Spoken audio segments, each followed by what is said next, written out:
Timur. Di antaranya ke ruang terpidana Ain dan Lima Rita alias Aling, terpidana seumur hidup dalam kasus narkoba. Ruangan Ain berada di Blok Anggrek nomor 19.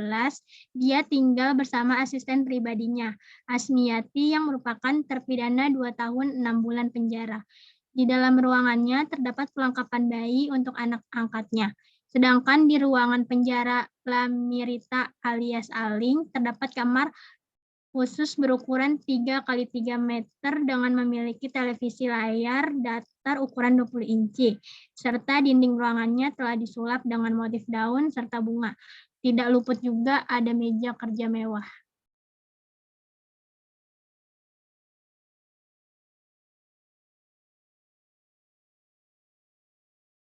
Prinsip-prinsip rule of law secara formal dalam Undang-Undang 1945, negara Indonesia adalah negara hukum, terdapat pada pasal 1 ayat 3.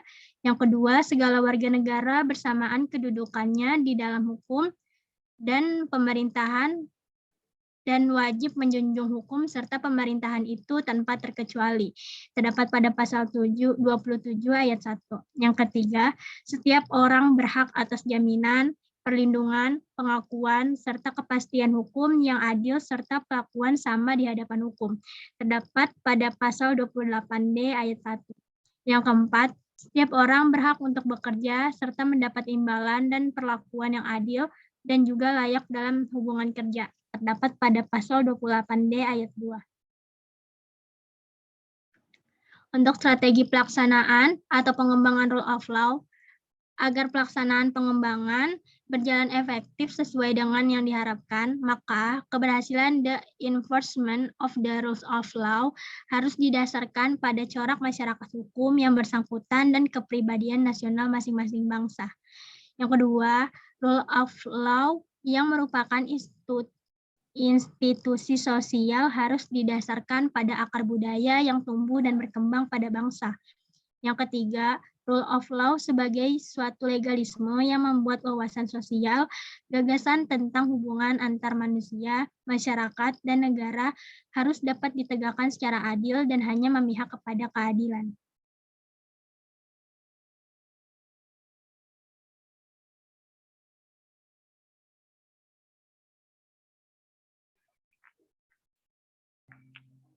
Penyebab adanya rule of law, 1, diawali oleh adanya gagasan untuk melakukan pembatasan kekuasaan pemerintah negara. Yang kedua, sarana yang dipilih untuk maksud tersebut yaitu demokrasi konstitusional. Yang ketiga, perumusan yuridis dari demokrasi konstitusional adalah konsepsi negara hukum. Yang keempat, secara formal, rule of law diartikan sebagai kekuasaan umum yang terorganisasi, organized public power, misalnya negara. Sedangkan secara hakiki, rule of law terkait dengan penegakan rule of law karena menyangkut ukuran hukum yang baik dan buruk, just and unjust law.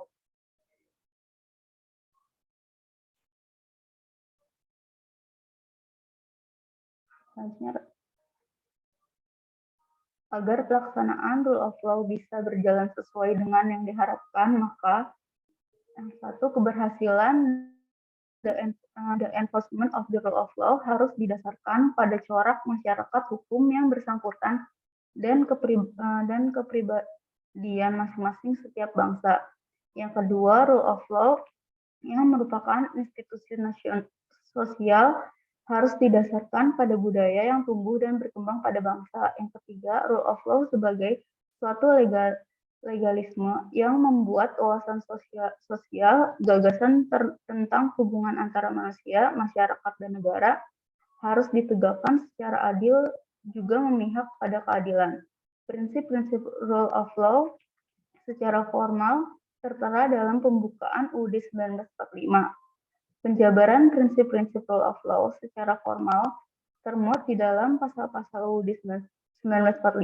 Agar kita dapat menikmati keadilan, maka seluruh aspek negara harus bersih, jujur, mentaati undang-undang, juga bertanggung jawab, dan menjalankan Undang-Undang 1945 dengan baik.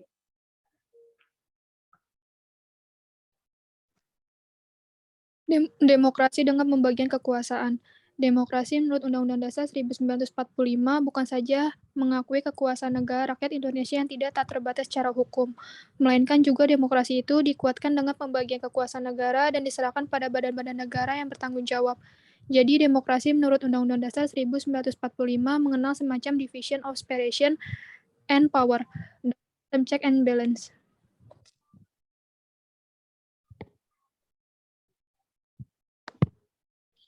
Teori trias politika oleh Montesquieu merupakan konsep demokrasi di mana kekuasaan di dalam negara dibagi menjadi 3 pilar. Walaupun dibagi menjadi 3, namun setiap pilar ini memiliki tingkat yang sejajar serta tugas yang saling melengkapi satu sama lain guna membangun negara. Berdasarkan konsep trias politika, jenis-jenis kekuasaan yang berlaku dalam penyelenggaraan negara di Republik Indonesia dibagi menjadi 3. Berikut penjabaran beserta contoh masing-masing pilar kekuasaan.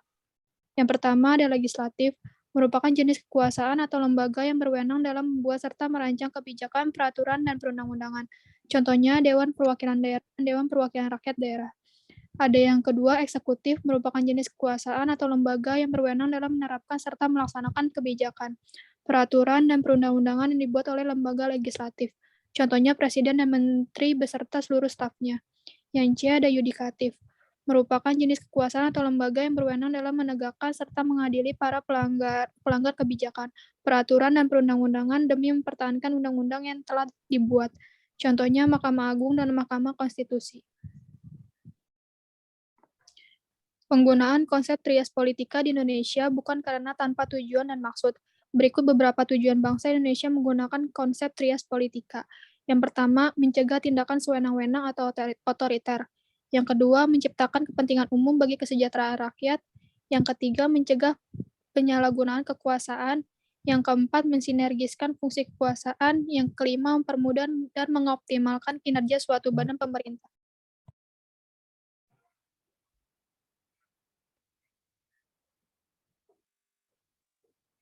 Selanjutnya, dalam buku Konstruksi Hukum Tata Negara Indonesia pasca amandemen Undang-Undang Dasar 1945 2010, karya Titik Triwulan, pada Undang-Undang 1945 hasil amandemen menerapkan 4 kekuasaan dan 7 lembaga negara.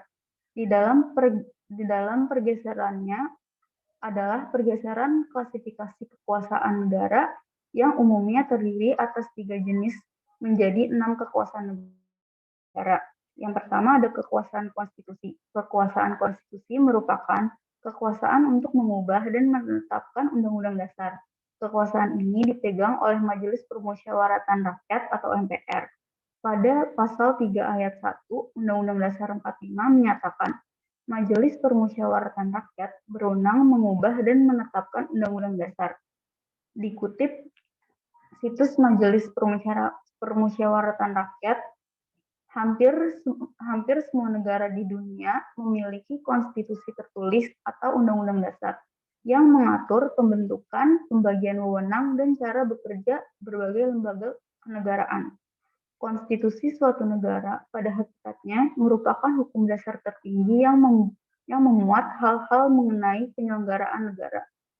Karena suatu konstitusi harus memiliki sifat yang lebih stabil dan produk dari hukum lainnya, adanya konstitusi dapat membawa perubahan bagi sistem penyelenggaraan negara.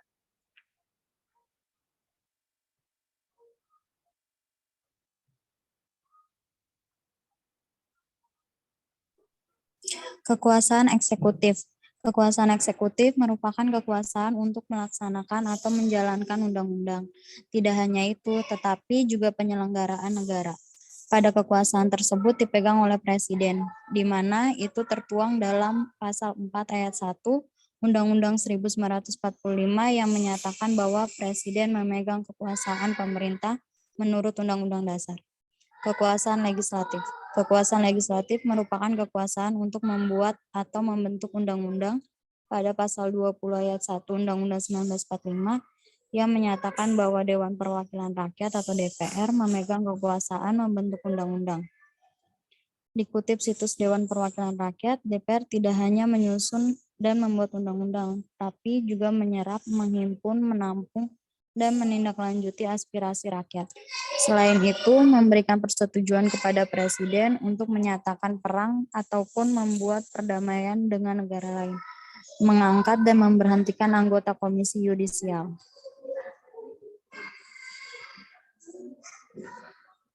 Kekuasaan yudikatif. Kekuasaan yudikatif merupakan kekuasaan untuk mempertahankan undang-undang. Pada kekuasaan tersebut juga untuk mengadili setiap pelanggaran terhadap undang-undang. Pada kekuasaan tersebut sering juga menyelesaikan kasus-kasus administrasi. Pada kekuasaan tersebut dipegang oleh Mahkamah Agung dan Mahkamah Konstitusi. Kekuasaan tersebut tertuang dalam pasal 24 ayat 2 UUD 1945 yang menyatakan bahwa kekuasaan kehakiman dilakukan oleh sebuah Mahkamah Agung dan badan peradilan yang berada di bawahnya dalam lingkungan peradilan umum, lingkungan peradilan agama, lingkungan peradilan militer, lingkungan peradilan tata usaha negara, dan oleh sebuah Mahkamah Konstitusi. Kekuasaan eksaminatif. Kekuasaan eksaminatif merupakan kekuasaan yang berhubungan dengan penyelenggaraan pemeriksaan atas pengelolaan dan tanggung jawab tentang keuangan. Pada kekuasaan tersebut dijalankan oleh Badan Pemeriksaan Keuangan. Itu tertuang dalam pasal 23E ayat 1 Undang-Undang 1945.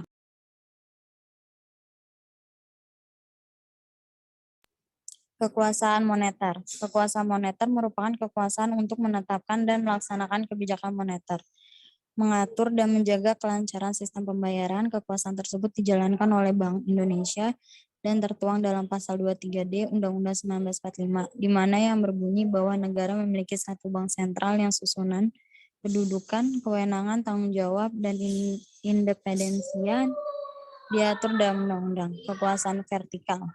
Kekuasaan vertikal merupakan pembagian kekuasaan menurut tingkatnya, yakni pembagian kekuasaan antara beberapa tingkatan pemerintah. Pada pasal 18 ayat 1 Undang-Undang 1945 menyatakan bahwa negara kesatuan Republik Indonesia dibagi atas daerah-daerah provinsi dan daerah provinsi itu dibagi atas kabupaten dan kota. Yang tiap-tiap provinsi, kabupaten, dan kota itu mempunyai pemerintahan daerah yang diatur dengan undang-undang. Pada kekuasaan vertikal muncul sebagai konsekuensi diterapkannya asas desentralisasi, di mana pemerintah pusat menyerahkan wewenang kepada pemerintah daerah. Sistem yang dipakai dengan adanya itu dengan otonomi daerah, di mana pemerintah daerah mengurusi urusan daerahnya.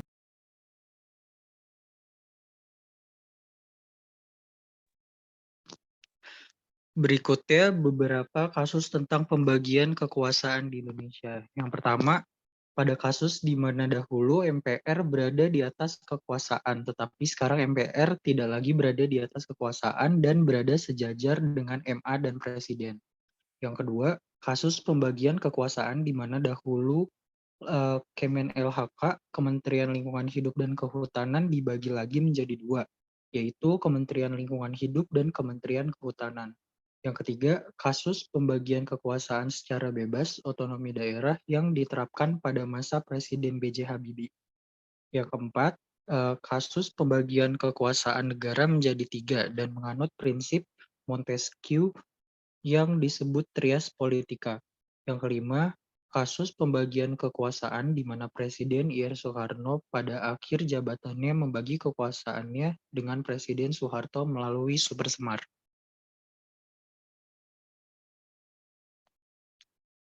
Kasus pembagian kekuasaan tertentu menjadi kasus yang dalam rangka bentuk dinamika politik di Indonesia. Politik yang bersifat nasional tentu mendorong kita untuk terus mereformasi sistem pemerintahan Indonesia sesuai dengan konstitusi yang berlaku.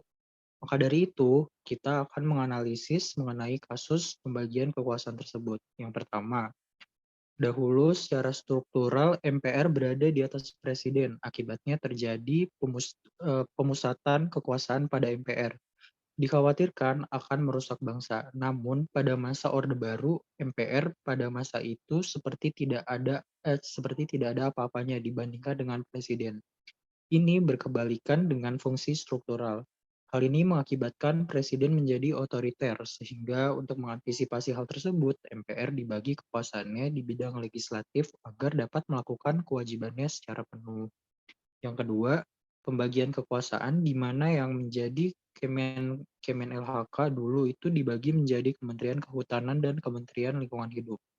Hal ini menjadi persoalan karena keduanya memiliki sifat yang sama, di mana lingkungan hidup mencakup kehutanan, sedangkan Kementerian Kehutanan sendiri juga tugasnya berkaitan dengan kehutanan. Maka karena ada korelasi antara kedua kementerian, maka dari itu keduanya difusi menjadi satu kementerian, yaitu Kementerian Lingkungan Hidup dan Kehutanan.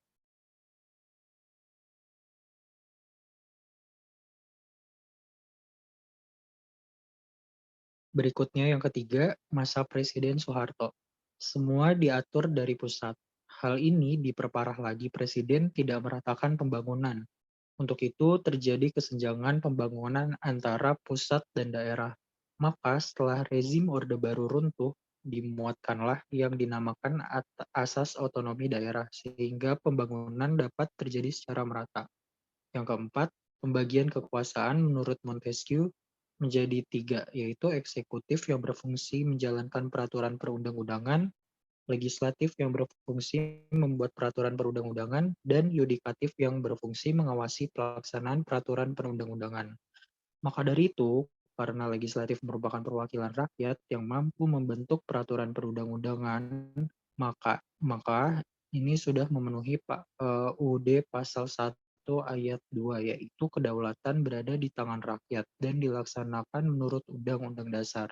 Yang kelima, pada masa krisis akibat G30 SPKI, Presiden Ir Soekarno memberi Supersemar yang berisi perintah kepada Soeharto untuk mengambil langkah kooperatif yang dianggap mampu menyelamatkan Indonesia.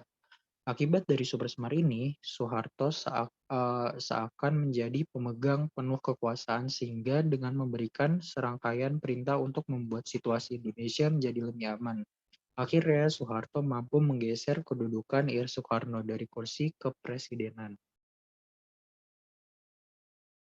Berikutnya, upaya penegakan demokrasi di Indonesia. Yang pertama, kedaulatan tertinggi berada di tangan rakyat, sehingga kapanpun rakyat bisa menggulingkan pemerintah yang sedang berkuasa dengan alasan kekuatan yang menginginkan. Yang kedua, segala sesuatu yang dilakukan berasas kekeluargaan dan gotong royong. Yang ketiga, pengambilan keputusan didasari dengan musyawarah dan mencapai mufakat. Yang keempat, tidak ada partai pemerintah atau perwakilan. Semua partai berlandaskan kepentingan bersama rakyat Indonesia. Yang kelima, hak dan kewajiban diatur dengan keseimbangan, tidak berat sebelah atau satu sisi. Yang keenam, hak asasi manusia dijunjung tinggi dan didukung oleh hukum yang jelas. Yang ketujuh, pendapat rakyat dikirim melalui lembaga perwakilan rakyat dan tidak menganut sistem partai tunggal.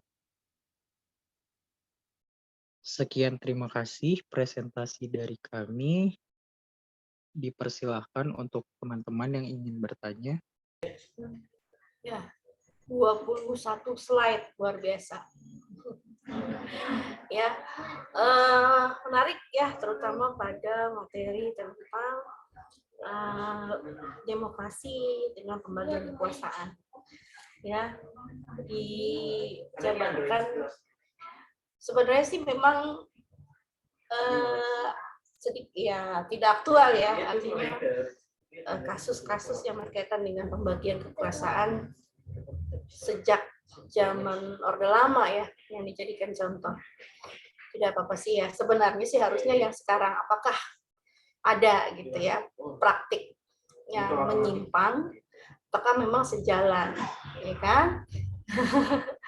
Tapi tidak apa-apa ya, sudah sangat bagus ya, setidaknya teman-teman mahasiswa akhirnya bisa memahami bagaimana sistem pembagian kekuasaan tadi yang kaitannya dengan trias politika tadi ya. Mulai ada beberapa bagian lagi di situ.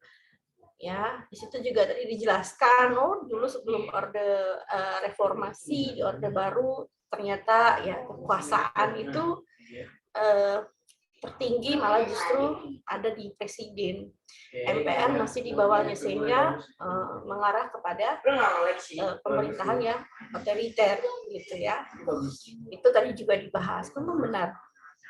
Artinya dulu ya berarti sifat check and balance tadi ya, artinya bagaimana pembagian kekuasaan itu benar-benar difungsikan.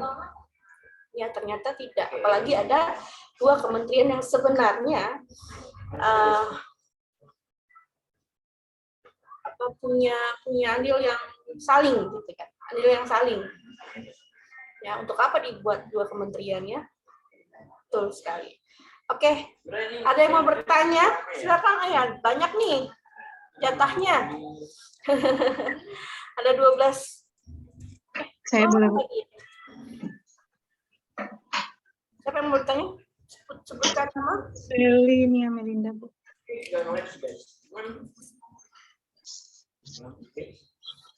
Mana dia ya? Paling bawah. Nggak kelihatan, biasa kalau yang berbicara tuh kelihatan namanya gitu. Nggak ada namanya, Bu? Iya, nggak kelihatan yang bertanya. Tulisan. Mungkin karena masih di Iya, share. nggak apa-apa. Sebutkan Stop saja. share dulu mungkin, Bu. Sylvia yang bertanya ya? Nggak usah, nggak apa-apa. Nanti dia ada yang Kak Seli. di slide-nya. Sylvia yang mau bertanya ya? Sebutkan Kak nama Seli saja. dulu, Bu. Nggak sebutkan nama. Saya, Bu, ini. Gitu ya. Saya, Bu. Selinia, Bu. Siapa yang mau? Sebutkan. Nggak kedengeran, sayang, maaf. Hah? Selinia, Bu. Oke, Selinia. Sebutkan pelanggaran demokrasi rule of law dari kasus Artalita Suryani atau yang dikenal dengan nama Ayin, serta bagaimana cara penanggulangannya menurut kelompok 3. Ini kejadiannya tahun berapa sih? Tahun 2008, Bu. Berarti kan masih eranya Halo. Halo. SBY ya? Halo. Presiden SBY ya? Iya, masih SBY. Oke. Menurut kalian sebenarnya sih kalau mau yang agak-agak baru juga ada sih, tapi nggak apa-apa. Ya. Dicatat dulu kali ya pertanyaannya.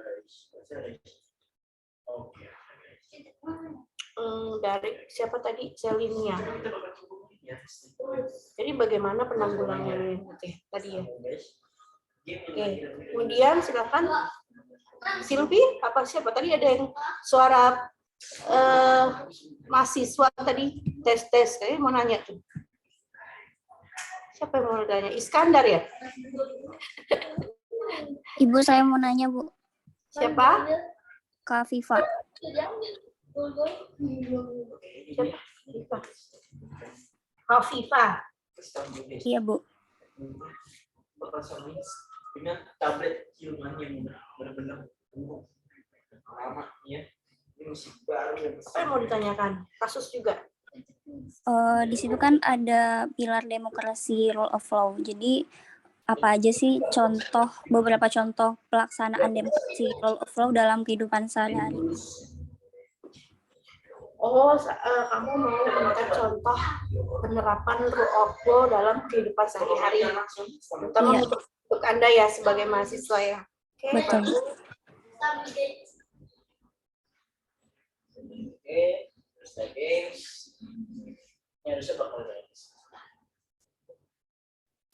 Bisa dipahami ya pertanyaan dari Selinia. Silakan satu lagi. Ada? Saya mau nanya, Bu. Tiara Andini. Siapa? Tiara Andini. Tiara. Ya. Menurut kelompok 3, apakah otonomi daerah sudah efektif dalam pemerataan pembangunan di daerah? Lalu adakah kesenjangan dalam otonomi daerah dan bagaimana cara menanggulanginya? Oke. Slide mana yang membicarakan otonomi daerah ya? Ada ya tadi ya? Ada Bu di akhir sebentar. Di akhir ya. Jadi kaitannya dengan pembagian kekuasaan ya tadi ya. Iya Bu. Bagaimana dulu sebelum reformasi pembangunan tidak merata. Salah satunya adalah belum menerapkannya otonomi daerah ya. Baik. Sebenarnya sih harusnya ini untuk kelompok berapa ya otonomi daerah ya? 6 ya, kelompok ke-4 ya, 4 atau 5. Tapi nggak apa-apa ya, bisa diterima kan nih pertanyaannya ya, nggak apa-apa ya. Karena kelompok 3 tadi bahas otonomi sih, jadi ada pertanyaan mengenai otonomi daerah. Nggak apa-apa ya, kelompok 3 diterima aja ya pertanyaannya. Dicoba dulu, Bu. Coba dulu ya. Sudah cukup? Adakah pertanyaan lagi? Tidak ada? Oke, baik. Silakan. Untuk pertanyaannya, selanjutnya mengenai kasus Artalita Suryani. Ini adalah sosok ini ya, pengusaha. Ini sebenarnya ini banget materi saya minggu depan kalau presentasi ini selesai mengenai penegakan hukum yang berkeadilan. Ya kan? Ini kasus yang menurut tadi yang nanya siapa ya? Selimia. Ini berkaitan dengan penegakan rule of law. Bagaimana tanggapan dari kelompok 3?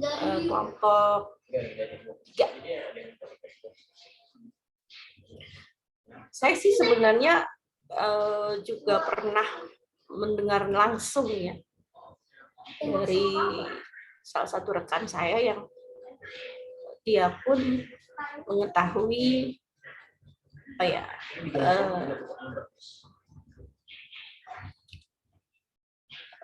ibaratnya seperti borok lah, bukan borok apa ya.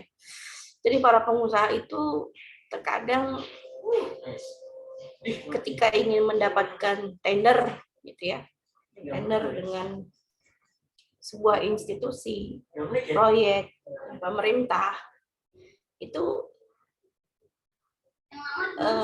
ya jalan yang salah itu ya salah satunya itu. Jadi dia mengeluarkan dulu, itu zamannya Bapak SP kalau nggak salah, jadi mengeluarkan dulu sekian ratus juta agar bisa memenangkan tender. Saya nggak ngerti deh, tapi memang akhirnya tertangkap kan? Siapa masih ingat nggak?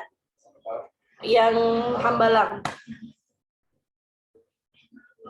yang orangnya ganteng tuh, proyek Hambalang. Kalau nggak salah sih itu. Nah, jadi itu ternyata sebelum ditangkap pun saya sudah dengar dari teman saya. Temannya lagi memang ya seperti itu. Jadi sosok pengusaha itu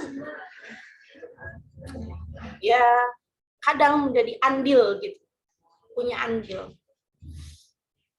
Ya, merusak tatanan. Ya pengusaha, tapi kita sebutnya oknum ya pengusaha, termasuk ini si ibu ini. Silakan, ada yang mau memberikan tanggapan mengenai kasus Artalita Suryani? Artalita Suryani. Nah sekarang kayaknya ada juga. Tuh. Ya maksudnya beberapa tahun belakangan inilah. Kok gede sekali suaranya sih kalau? Pertanyaannya Khafifah tadi. Mengenai apa Khafifah? Lupa nyatet. Bu, boleh saya jawab dulu pertanyaan Khafifah ya, Bu? Ya, silakan. Tadi itu, tunggu. Berikan beberapa contoh demokrasi rule of law. Yang pertama. Putus-putus, sayang. Oh. Udah ada suara. Sudah, tapi tadi putus-putus. Ini yang menjawab siapa sih? Ravelina, Bu. Oh, Ravelina, jawab. Iya, yang pertama itu kita bisa bersama-sama untuk saling menjaga kedamaian di lingkungan masyarakat. Oke. Musyawarah. Mengikuti kegiatan yang dilakukan oleh lingkungan atau masyarakat tempat kita tinggal. Terus bisa juga bersama-sama memberikan yang bersama oleh yang positif dan mewujudkan pencapaian tujuan yang diharapkan semua masyarakat. Terus ikut berpartisipasi dalam masyarakatan.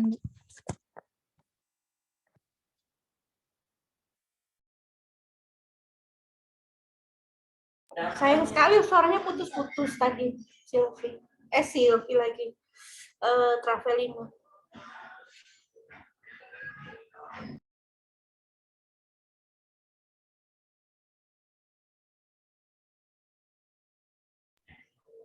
Ya dimulai dari diri kita sendiri ya, menaati aturan gitu ya.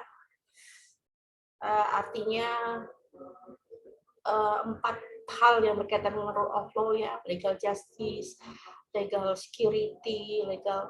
Jadi jangan hanya kita berpikir itu adalah tugas negara untuk mewujudkannya, tapi juga kita sebagai masyarakat.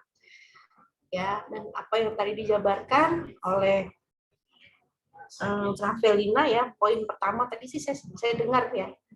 Jadi bagaimana kita dalam diri kita ya mengembangkan kerjasama, nilai-nilai,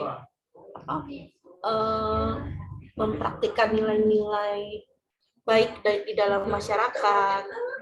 Apalagi tadi yang terputus-putus sih saya dengarnya ya.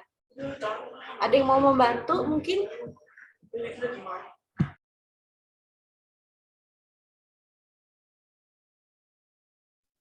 Saya bantu ya, Bu.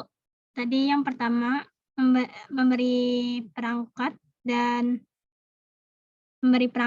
yang positif serta saran yang sifatnya membangun, dan terapkan kritikan dan saran juga tersebut merupakan milik terwujudnya tujuan yang ada dalam organisasi. Selanjutnya, ikut berpartisipasi dalam iuran kemasyarakatan. Ikut ambil, ya.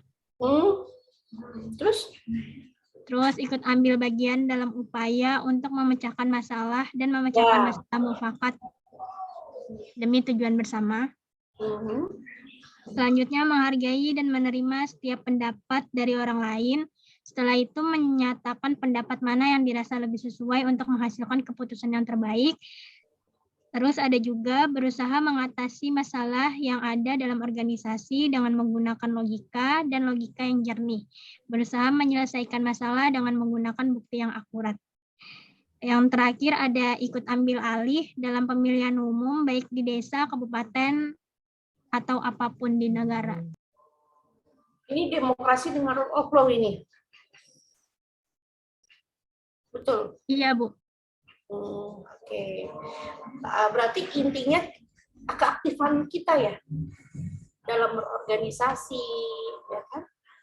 Artinya ketika kita bermasyarakat, ini loh gitu ya. Jadi individualisme itu, sifat individualisme itu dikesampingkan berarti ya. Segala sesuatunya harus dipikirkan untuk kepentingan bersama. Kalau saya lihat poin demi poin ya, musyawarah untuk ini ya, terus dalam organisasi dan sebagainya. Oke. Ada lagi nggak sih?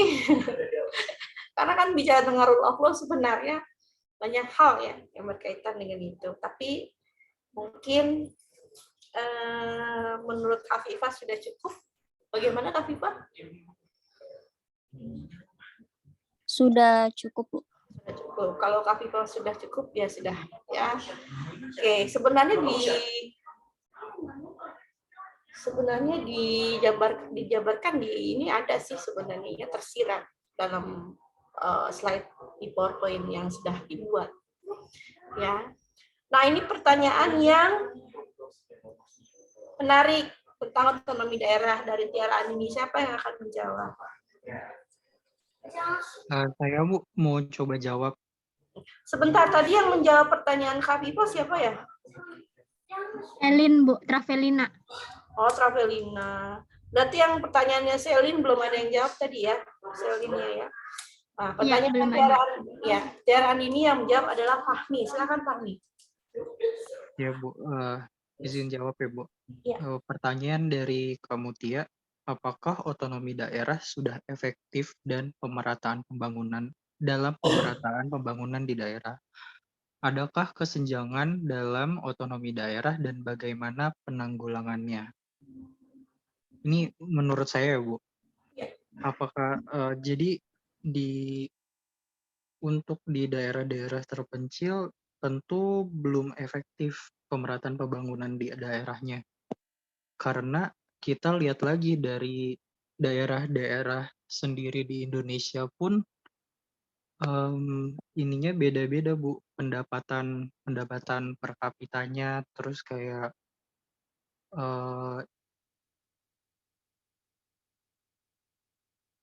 Iya, betul. Jadi pendapatan daerahnya, bagaimana pemerintah daerahnya mengolah berbeda. Dari hasil bumi alamnya gitu lah Bu. Terus adakah kesenjangan dalam otonomi daerah dan bagaimana penanggulangannya? Tentu ada, karena kesenjangannya cukup jauh ya. Contohnya kayak kita yang di kota Jakarta dan warga-warga yang tinggal di desa-desa Jawa terpencil. Itu kan beda jauh kehidupannya, dari lifestyle-nya juga beda. Tapi daripada kita pusing-pusing mikirin apakah sudah efektif apa belum, tapi kita perlu tahu juga nih Bu, menurut saya ada juga poin positif dan negatifnya dari penerapan otonomi daerah tersebut. Kalau dari positifnya sendiri, otonomi daerah ini memberikan masyarakat atau penduduk yang tinggal di daerah-daerah terpencil itu untuk mengaktualisasi segala potensi yang terbaik yang dimiliki daerahnya secara optimal tanpa campur tangan dari pihak-pihak lain. Jadi biar nggak ada lagi kayak kesenjangan sosial yang pernah kita dengar, kayak yang kaya makin kaya, yang miskin makin miskin gitu loh Bu.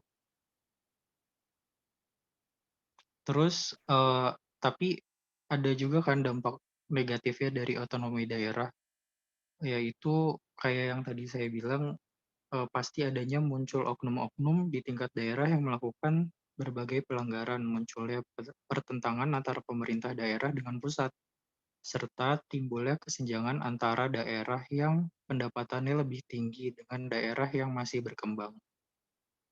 Terus sarannya sih sepertinya ya pemerintah daerah dalam rangka meningkatkan efisiensi dan efektivitas penyelenggaraan otonomi daerah perlu memperhatikan hubungan antar susunan pemerintah dan antar pemerintah daerah, potensi dan keanekaragaman daerah. Lalu konsep otonominya luas, nyata, dan bertanggung jawab tetap dijadikan acuan dengan meletakkan pelaksanaan otonomi pada tingkat daerah yang paling dekat dengan masyarakat. Yang terakhir, keterlibatan masyarakat juga penting nih Bu. Dalam pengawasan terhadap pemerintah daerah juga perlu diupayakan. Kesempatan yang seluas-luasnya perlu diberikan kepada masyarakat yang tinggal di daerah tersebut. Jadi masyarakat sendiri pun bisa mengeksplor lebih jauh potensi-potensi yang ada di daerahnya tersebut. Jadi dia bisa gitu Bu, bersaing sama kota-kota yang lebih maju dibandingkan dengan kotanya. Gitu sih Bu, cukup. Bagus jawabannya. Ya, jadi banyak aspek ya, banyak unsur yang punya kontribusi ya terhadap keberhasilan otonomi daerah. Ya, bukan hanya pemerintah daerah ya. Terkadang kan kita menyalahkan pemerintah daerah yang tidak mampu mengelola gitu ya. Tapi masyarakatnya gitu. Kadang kan masyarakat pedesaan mungkin kalau mau lebih baik lagi perekonomian kita ke perkotaan aja gitu, tidak memikirkan bahwa di daerahnya itu sebenarnya mereka bisa mengekspor, ya. Betul. Iya betul, apakah hasil alamnya, ya, ataukah kerajinan tangannya, pokoknya banyak hal yang bisa sebenarnya mereka lakukan. Betul. Jadi selama ini kan kita selalu pemerintah daerahnya nih kurang mampu mengelola gitu ya, atau pemerintah daerah yang korup, ya, yang tidak amanah.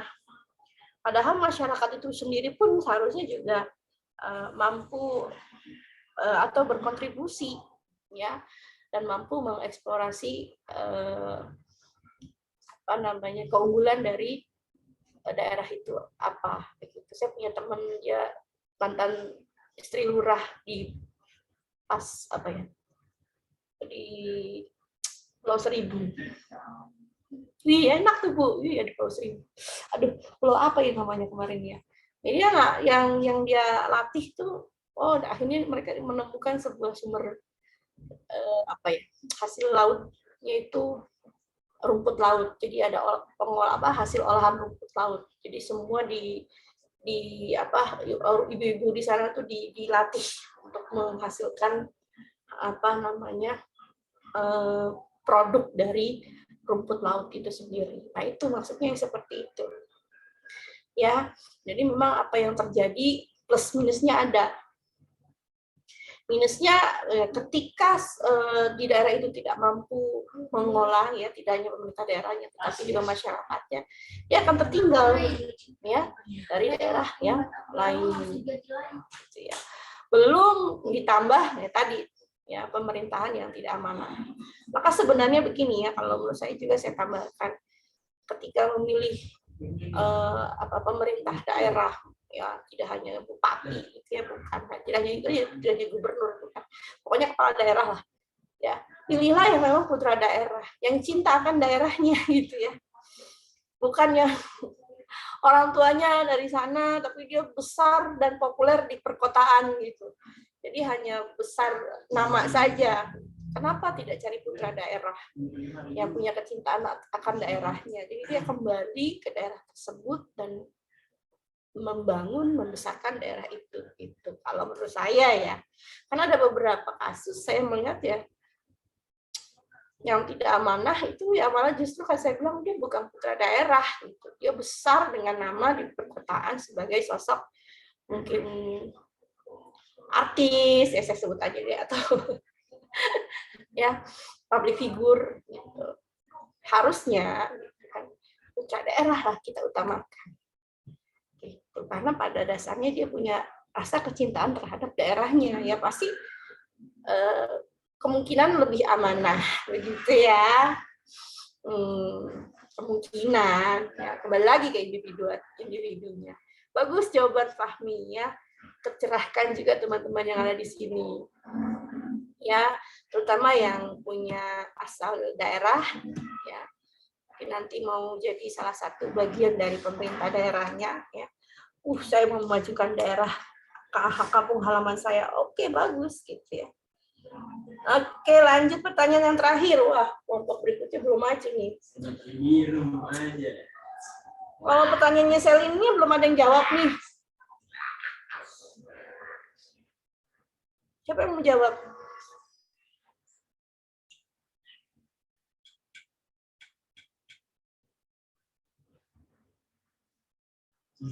Selin, tadi pertanyaannya apa ya? Ibu jadi lupa lagi. Padahal tadi saya bahas. Pertanyaannya, Bu, pelanggaran apa yang terdapat pada kasus Artalita Suryani? Oh iya, Artalita Suryani. Siapa yang mau jawab?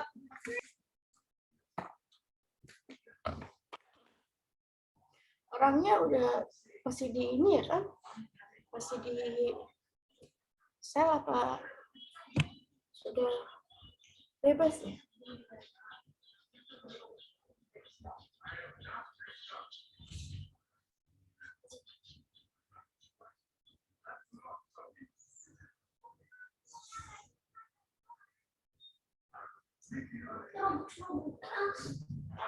Oh, di tahun 2021 tersangkut lagi nih anaknya. Anak Andal itu sudah. Ibu, saya mau jawab pertanyaan dari Kak Seli. Oke, siapa nih yang mau jawab? Septi, Bu.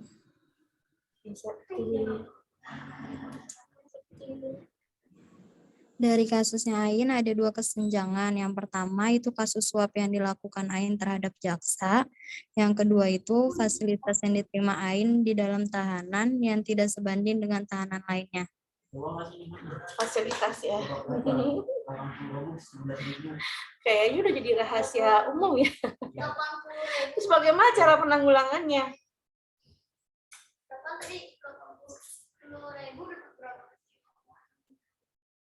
Mungkin kalian bertanya, memang begitu Bu di penjara Bu? Gimana ya? Kalau saya sih ada sumber terpercaya. Ya. Kalau di TV aja sudah pernah kok ya sidak. Bagaimana sih penanggulangannya? Coba Septi bisa jawab? Susah ya. Karena sepertinya sampai sekarang itu masih jadi sebuah persoalan ya. Ini bagaimana hukum bisa ditegakkan jika yang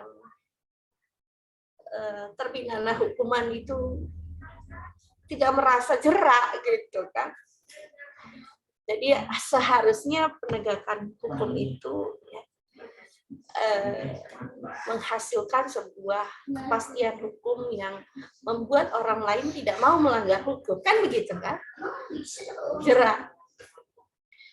Kalau seandainya solusinya mungkin pada perubahan pembuatan undang-undang gitu kan, bisa kali ya, harusnya ya, untuk yang seperti kasus-kasus korup ya, yang memberikan efek jerak mungkin bisa.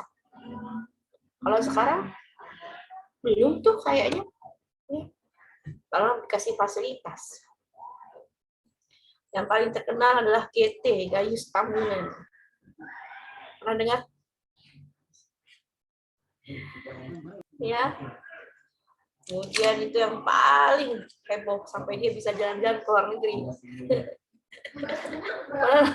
Pada masa tahanan dia ada di tercapture ya, lagi nonton tandingan tenis kalau tidak salah. Ya, aneh memang. Jadi ini nanti ada materi di saya setelah ini, setelah kita selesai, yaitu penegakan hukum yang berkeadilan. Ya, itu juga akan saya berikan sedikit tentang, walaupun sudah ada di mata kuliah Ibu Etika Susila ya, yaitu tentang anti korupsi, tapi memang arahnya ke sana. Ya, jadi cara penanggulangannya itu sebenarnya ya bukan hanya dari oknum atau aparatur penegak hukumnya saja, tapi yang terkait dengan tadi circle korupsi, termasuk tadi pengusaha-pengusaha nakal, ya, dan itu bisa dimulai bibitnya dari masyarakat. Gitu. Nanti belajar anti korupsi kamu pasti tahu ya, cikal bakal korupsi itu dari bibitnya itu kayak apa sih? Ini sudah dibahas oleh Bu Susila Etika. Ya, bisa berkembang jadi ya macam tadi kasus tadi. Ya. Baik, materi ini kita cukupkan saja karena masih ada satu kelompok pesertaan lagi. Kalau seandainya hanya cukup satu pilar juga nggak apa-apa, tapi kalau mau 2 pilar boleh. Cuma kayaknya tambah waktu nanti ya. Silakan langsung saja kelompok berikutnya. Ini Bu, izin share Bu ya.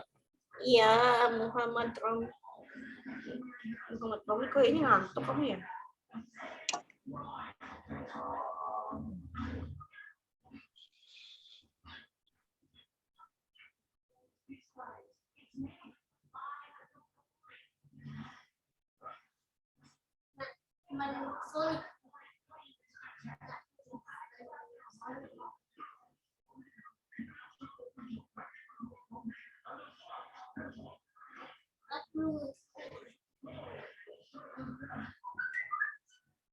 Iya, sebentar saya cepat dulu.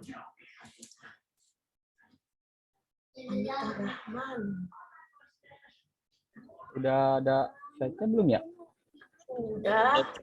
Ya, makasih Bu. Nia Febriana, Sri Amalia. Oh, Teguh nih. Malam ini Teguh yang presentasi nih. Teguh, Setiawan. Waduh, cowoknya di sini semua nih. Iskandar Hakim, Muhammad Romli. Kalian sudah ke kampus untuk praktik ya? Udah Bu. Sudah, Bu. Sudah kenal lingkungan. Praktiknya hari apa? Besok praktek, Bu. Iya, ketemu saya berarti besok. Emang ngajar praktik enggak? Saya ngajar SMK. Nggak ngajar sih, lagi ujian. Oke, silahkan. Langsung. Assalamualaikum warahmatullahi wabarakatuh. Waalaikumsalam warahmatullahi wabarakatuh. Kami akan menjelaskan pilar 7-8 yang beranggotakan Anita Rahman, Nia Febriana, Sri Amalia Majid, Teguh Setiawan, Muhammad Romli, dan saya sendiri Iskandar Hakim.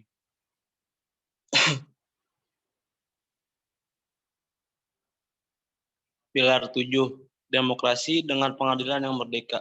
Demokrasi Pancasila berarti menghendaki diberlakukannya sistem pengadilan yang independen atau merdeka dengan memberi kesempatan seluasnya kepada pihak yang berkepentingan untuk mencari dan menemukan hukum yang paling adil.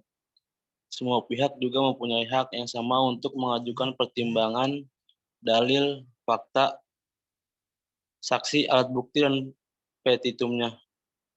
Pengadilan di Indonesia bersifat bebas, artinya tidak memihak manapun atau bersifat netral, memberikan sanksi hukum tanpa melihat status sosial, ekonomi, dan popularitas individu yang menjalankan proses hukum.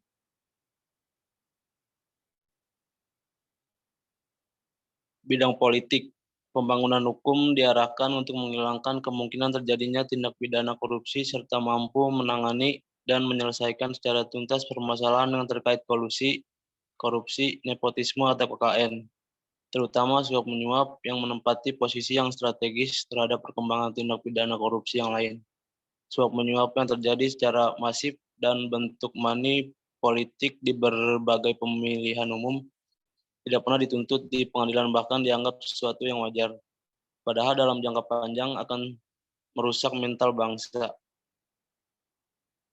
Untuk itu diperlukan kebijakan formulasi hukum pidana khususnya mengenal formulasi tindak pidana. Karena itu, permasalahan difokuskan pada dua hal pokok, yaitu bagaimana kebijakan formulasi tindak pidana suap dalam bidang politik dalam perundang-undangan yang berlaku saat ini dan akan datang. UU Nomor 28 Tahun 1999 tentang penyelenggaraan negara yang bersih dan bebas dari korupsi, kolusi, dan nepotisme IDH BPK-RI.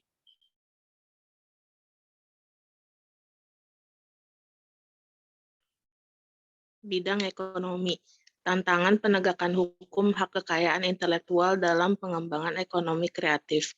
Saat ini, dunia tengah menghadapi perubahan dalam dunia industri yang bisa disebut dengan istilah revolusi industri. Fenomena ini memberikan dampak yang cukup signifikan dalam kehidupan industrial, yaitu berupa perkembangan teknologi yang pesat. Perkembangan teknologi yang pesat mengakibatkan munculnya istilah baru, yaitu ekonomi kreatif, yang mengandalkan kreativitas serta daya pikir manusia dalam penerapannya. Hak kekayaan intelektual berperan sangat penting dalam ekonomi kreatif, dan negara harus memberikan perlindungan hukum bagi kekayaan intelektual sebagai bentuk apresiasi kepada para pencipta atau penemu atas upaya dan kerja kerasnya dalam menghasilkan inovasi baru, serta meminimalisir terjadinya pelonggaran kekayaan intelektual, tantangan dan dalam menegakkan hukum terkait kekayaan intelektual yang ada di Indonesia. Ekonomi kreatif dinilai akan dikendalikan oleh hak kekayaan intelektual atau HKI, seperti hak paten, hak cipta, hak merek, royalti, dan desain industri. Hak merek diatur dalam Undang-Undang Nomor 15 Tahun 2001 tentang merek. Sementara hak cipta diatur dengan Undang-Undang Nomor 28 tahun 2014 tentang hak cipta. Adapun hak paten diatur dengan Undang-Undang Nomor 14 2001. Sementara itu, hak paten memberikan pengakuan kepada penemu atas temuannya yang dapat diterapkan dalam industri.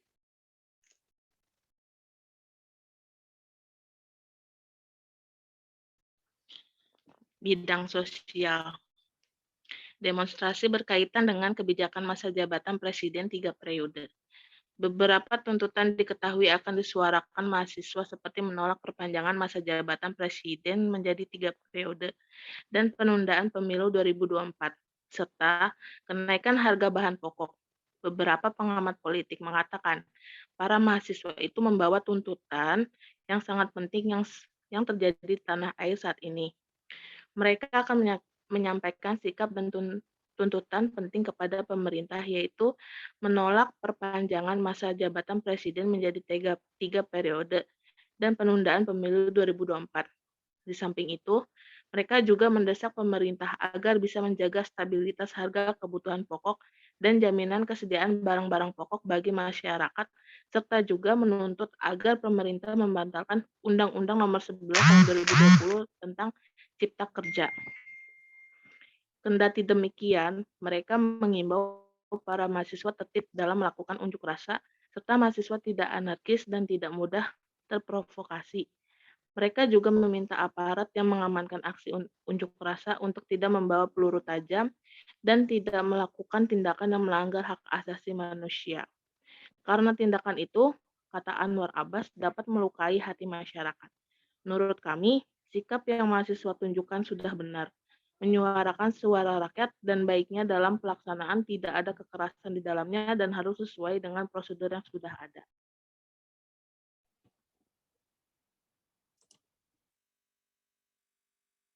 Bidang budaya, perwujudan nilai-nilai demokrasi Pancasila dengan pengadilan yang merdeka dalam bidang budaya antara lain. 1. Mengambil keputusan melalui musyawarah kerap kali dilakukan oleh pemerintah, baik pemerintah pusat maupun pemerintah daerah yang terwujud dalam pemilu yang bersifat luber jurdil. Pemilu dilakukan minimal 1 kali dalam 1 tahun.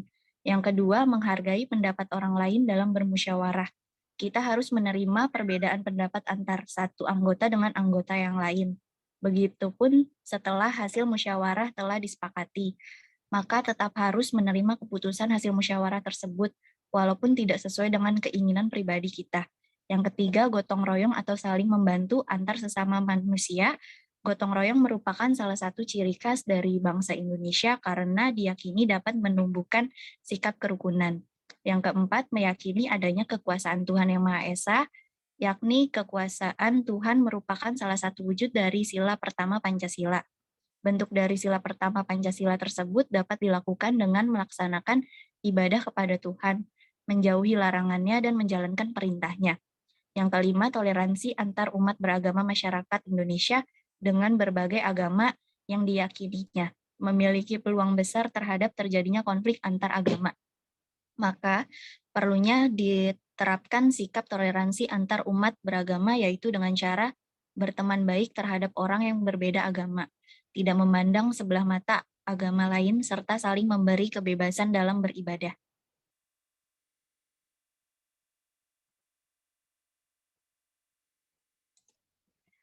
Bidang pertahanan keamanan, strategi pemerintah Indonesia menghadapi terorisme dalam era demokratisasi. Terorisme merupakan ancaman nyata yang kita hadapi sebagai bangsa.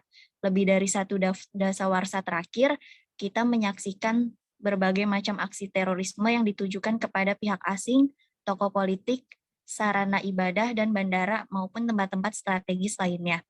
Karakteristik terorisme di Indonesia sangat beragam, mulai dari yang disebabkan oleh frustasi sosial dan ekonomi, sampai pada terorisme dengan tujuan mengganti ideologi negara. Dalam pasal 30 ayat 2 Undang-Undang NKRI tahun 1945, Tentara Nasional Indonesia dan Kepolisian Negara Republik Indonesia sebagai kekuatan utama untuk pertahanan dan keamanan negara. Dan ayat 4 Kepolisian Negara Republik Indonesia mempunyai tugas melindungi, mengayomi, melayani masyarakat, serta menegakkan hukum. 31 Pasal 30 Undang-Undang NKRI tahun 1945 juga mempunyai peran besar terhadap pertahanan dan keamanan serta perlindungan, pengayoman, pelayanan, dan penegakan hukum di Indonesia.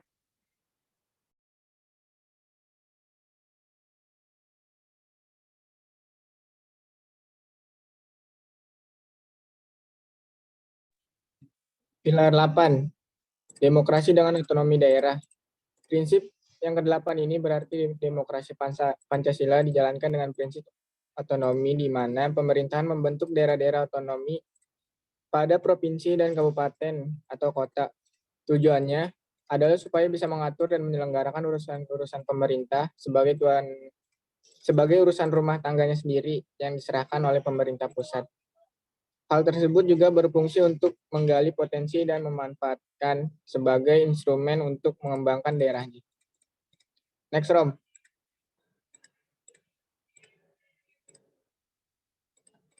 Untuk dalam bidang politik, bidang hukum, otonomi daerah tentang pemilu kada. Politik hukum sebagai arah sistem hukum nasional harus memberikan arahan bagaimana kebijakan di bidang otonomi daerah, khususnya masalah pemilu kada dilaksanakan oleh para penyelenggara pemerintahan dari pusat sampai satuan pemerintahan yang lebih rendah.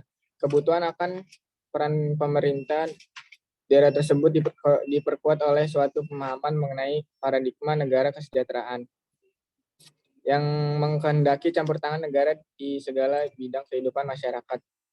Ada 3 perubahan politik hukum otonomi daerah, yaitu yang pertama, perubahan dari sentralisasi kekuasaan menjadi desentralisasi kewenangan. Dalam perspektif ini, di masa Orde Baru. Kedua, perubahan dari manajemen pemerintahan yang otoritarian menjadi berorientasi kepada egalitarian dan demokrasi. Dan yang ketiga, perubahan dari sistem perwakilan menjadi sistem pemilihan secara langsung pasca amandemen Undang-Undang Dasar Negara Republik Indonesia atau UUD NKRI 1945. Khususnya pasal 18 ayat 4 menyebutkan gubernur, bupati, dan wali kota masing-masing sebagai kepala pemerintahan daerah provinsi, kabupaten, dan kota dipilih secara demokratis. Perumusan dipilih secara demokratis dalam ketentuan pasal 18 ayat 4 UUD NKRI 1945. Inilah yang kemudian ditafsirkan oleh pemerintahan dan DPR menjadi pilihan secara langsung. Hal ini dapat dilihat dalam ketentuan pasal 56 ayat 1 Undang-Undang Nomor 32 Tahun 2004 tentang pemerintahan daerah yang menentukan bahwa gubernur, bupati, dan wali kota masing-masing sebagai kepala pemerintahan daerah provinsi, kabupaten, dan kota dipilih dalam satu pasangan calon yang dilakukan secara demokratis berdasarkan asas langsung, umum, bebas, rahasia, jujur, dan adil. Dengan demikian, politik hukum otonomi daerah dalam pemilu kada berdasarkan Undang-Undang Nomor 32 Tahun 2004, Undang-Undang Nomor 12 Tahun 2008 yang memaknai ketentuan dalam UUD NKRI 1945 bahwa pemilu kada dilaksanakan secara demokratis menjadi dilaksanakan secara langsung. Ternyata banyak menimbulkan dampak negatif.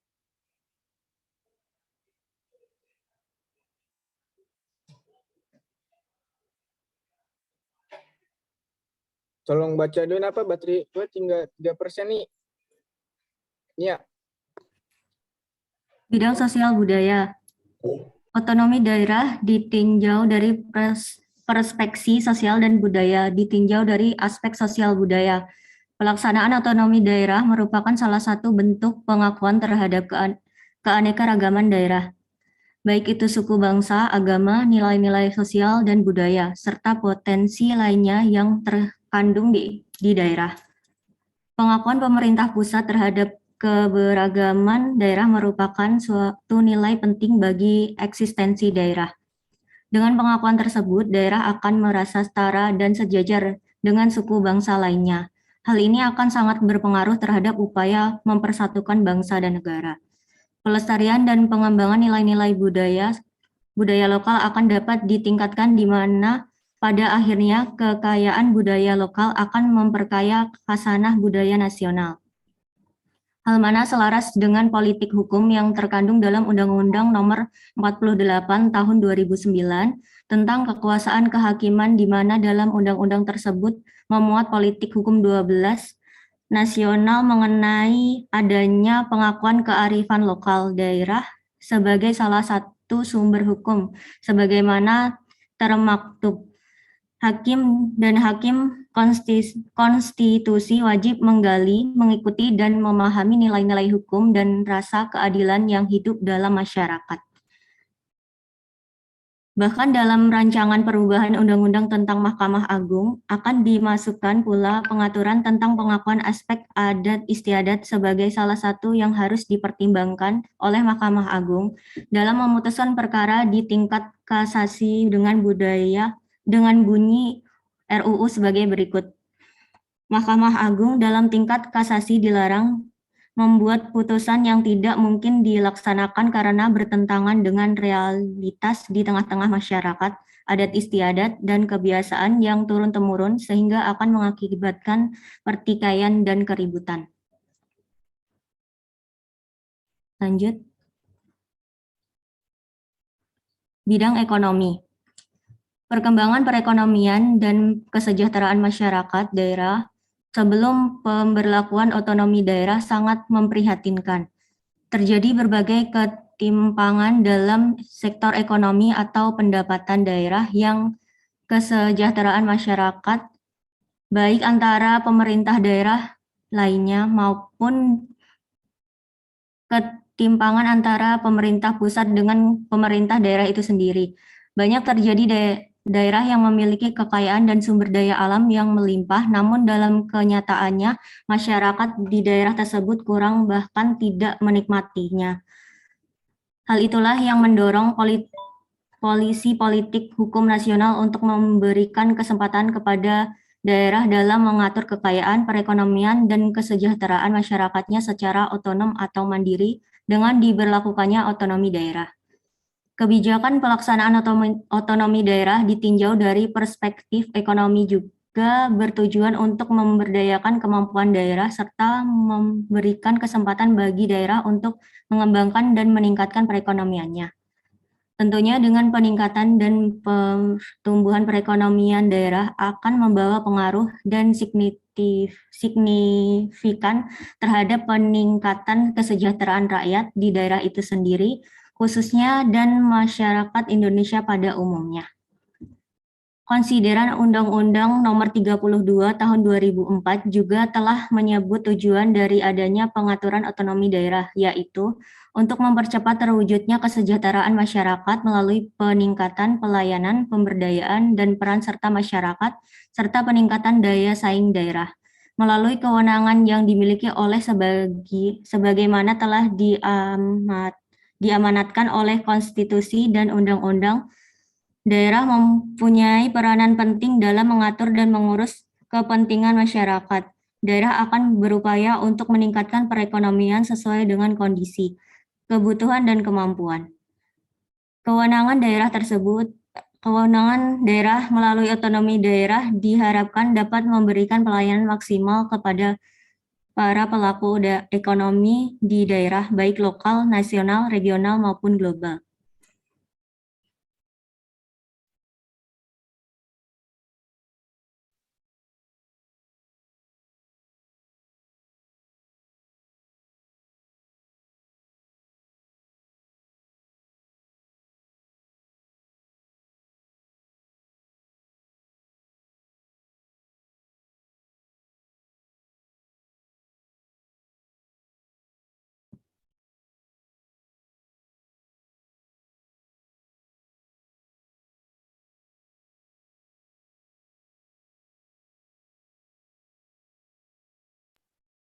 Bidang pertahanan keamanan.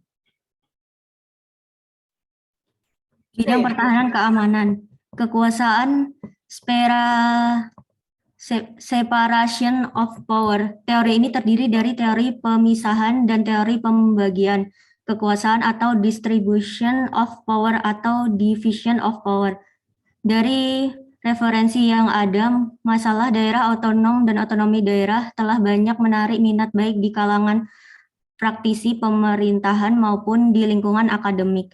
Pada tahun 1956, Dr. Muhammad Hatta saat menerima gelar doktor honoris causa dari Universitas Gadjah Mada mengemukakan apa yang akhirnya disebut konsepsi Hatta. Adapun esensinya antara lain bahwa hierarki atau tingkat pemerintahan daerah otonom cukup dua saja, yaitu daerah kabupaten dan desa. Provinsi mereka disebut tetapi bukan merupakan daerah otonom dan tidak perlu ada Dewan Perwakilan Rakyat Daerah atau DPRD. Ada Dewan Provinsi tetapi anggotanya terdiri atas utusan-utusan dari tiap kabupaten dan bukan hasil pilihan rakyat. Sampai saat ini konsepsi itu tidak pernah dilaksanakan. Memang betul ada hilang.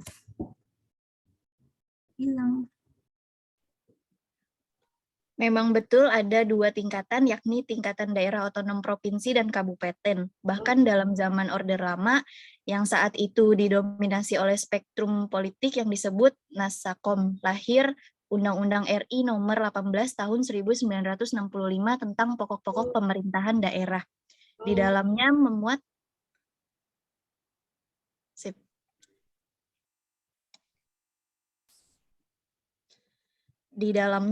tiga tingkatan daerah otonom, yaitu provinsi, kabupaten, dan desa saja. Undang-undang ini praktis tidak berjalan efektif, sebab pada tahun itu terjadi gejolak politik yang luar biasa. Batasan mengenai konsep desentralisasi dikemukakan oleh banyak ahli pemerintah. Menurut kami, dalam pembagian wilayah ini sudah diatur untuk keamanan apabila terjadi perselisihan atau apapun yang masalah terjadi baik intern maupun ekstern. Penegakan hukum masing-masing daerah sudah siap menjaga keamanan. Sekian presentasi dari kelompok kami, kurang lebihnya mohon maaf. Kalau ada pertanyaan boleh ditanyakan teman-teman. Yang ngantuk melek dulu. Terutama yang mau bertanya nih. Ya. Aku mau bertanya. Pertama, demokrasi dengan hak asasi manusia kan ya? Yang pertama. Bu, saya mau nanya, Bu. Enggak, sebentar. Ini hak asasi manusia kan? Demokrasi dengan hak asasi manusia bukan? Coba slide yang kedua.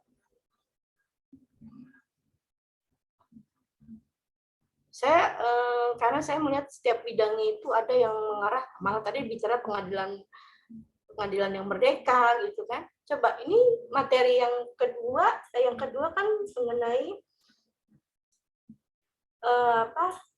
otonomi daerah ya. Demokrasi dengan otonomi. Yang pertama apa tadi? Demokrasi dengan apa? Demokrasi dengan pengadilan yang merdeka, Bu. Loh, kan bukannya sudah pengadilan yang merdeka?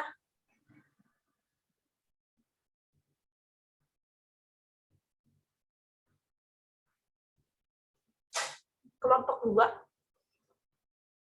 Halo? Yang pegang demokrasi dengan hak asasi manusia kelompok berapa dong?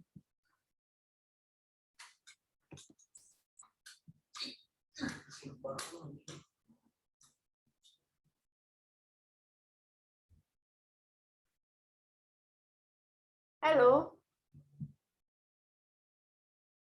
Kelompok 4, kelompok 6. Kelompok 8 ya, kelompok 4 berarti ya. Kan pengadilan yang merdeka sudah di kelompok 2, ya kan? Bagaimana nih pembagiannya nih? Nanti pilar yang pengadilan dengan pengadilan lagi demokrasi dengan hak asasi manusia kelompok siapa dong yang harus mempresentasikan kalau begitu? Saya nggak enak kalau stop ya, kan sedang presentasi.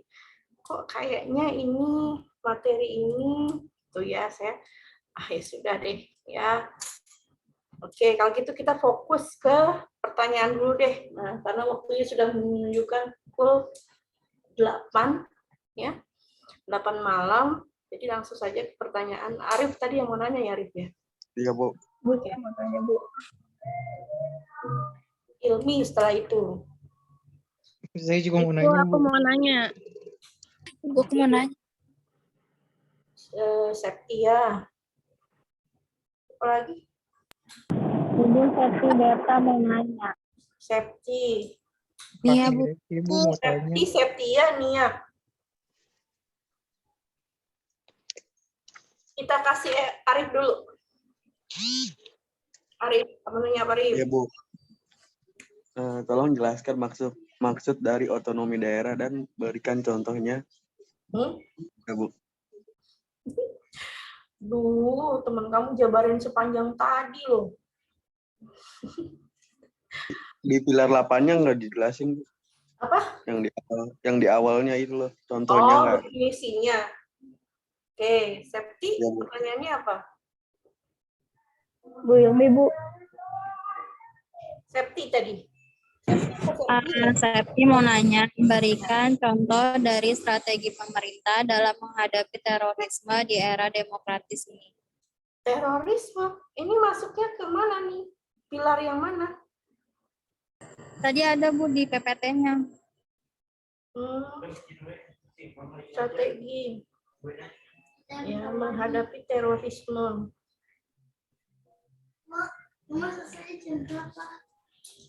Septia? Dalam pilar ke-7 di dalam bidang ekonomi, tolong jelaskan penyebabnya yang membuat terjadinya ketimpangan dalam pemerintah pusat.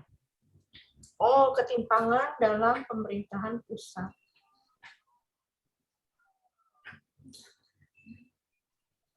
Nia, bertanya apa? Apa saja yang menjadi dalam pelaksanaan otonomi daerah? Apa saja yang menjadi penghambat dalam pelaksanaan otonomi daerah? Yang menghambat.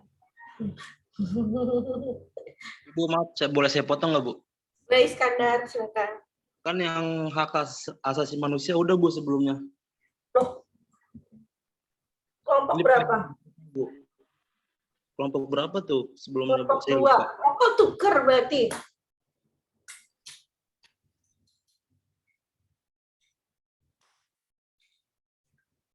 Oh, di catatan saya ini kelompok 2, pilar demokrasi dengan kedaulatan rakyat dan pilar demokrasi dengan pengadilan yang merdeka.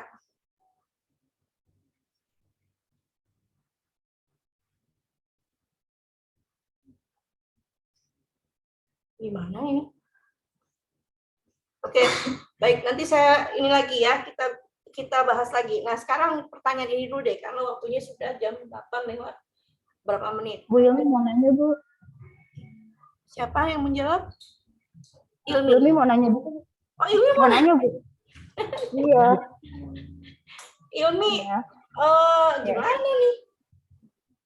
Sudah ada 4 pertanyaannya. Banyak, Bu, soalnya itu.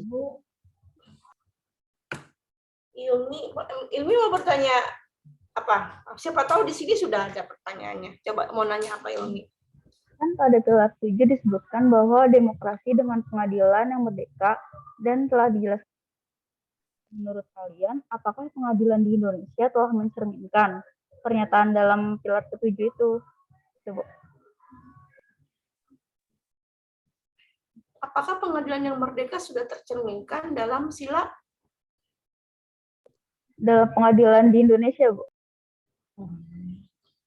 Pengadilan merdeka apakah sudah tercerminkan di pengadilan di Indonesia, gitu ya? Oke. Berarti ada pertanyaan untuk yang pilar pengadilan yang merdeka. Silakan yang mau menjawab. Siapa tadi? Iskandar yang mau menjawab ya? Belum, Bu. Kami masih mau nanya. Masih mau nanya. Kalau boleh, Bu, kalau misalkan nggak dijawab. Kelarnya jam 9 ya, Bu, ini. Siapa yang mau nanya? Yang mau bertanya siapa jadinya, Arif? Banyak. Suara cowok tadi? Saya Bu Fahmi, Bu. Oh, Fahmi. Fahmi mau bertanya apa nih? Tentang otonomi daerah. Tadi udah dibahas sebenarnya sama Fahmi itu. Kendalanya ya karena bicara tentang cara menanggulangi dibahas juga kan kendalanya. Fahmi apa pertanyaannya? Pertanyaannya sebutkan contoh keberhasilan penerapan otonomi Banyak daerah tuh. dalam bidang ekonomi pada periode Presiden Joko Widodo. Tapi Wih. kalau nggak dijawab nggak apa-apa, Bu. Nggak dijawab nggak apa-apa. Kan sebutkan loh soalnya. Contoh keberhasilan pembangunan ya ekonomi pada era pemerintahan Bapak Presiden Joko Widodo.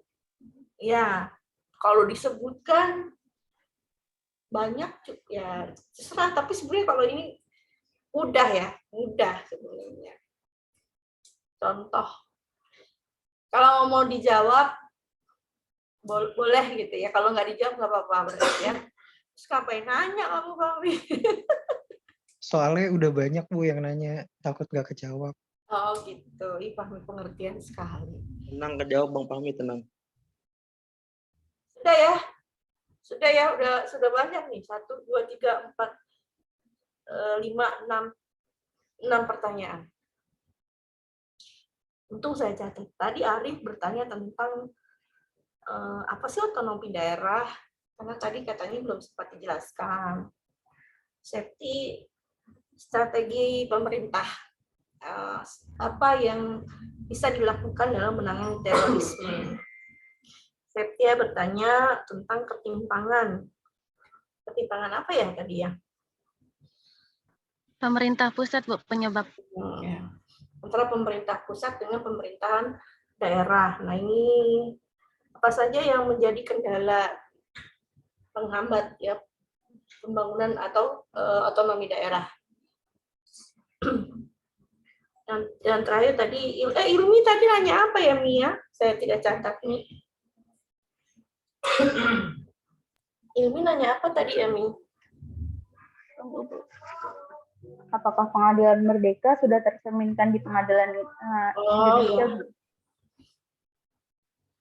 Bisa nih, kayaknya kalau Iskandar jawab semua. Romli mau jawab dulu, Bu. Siapa? Romli.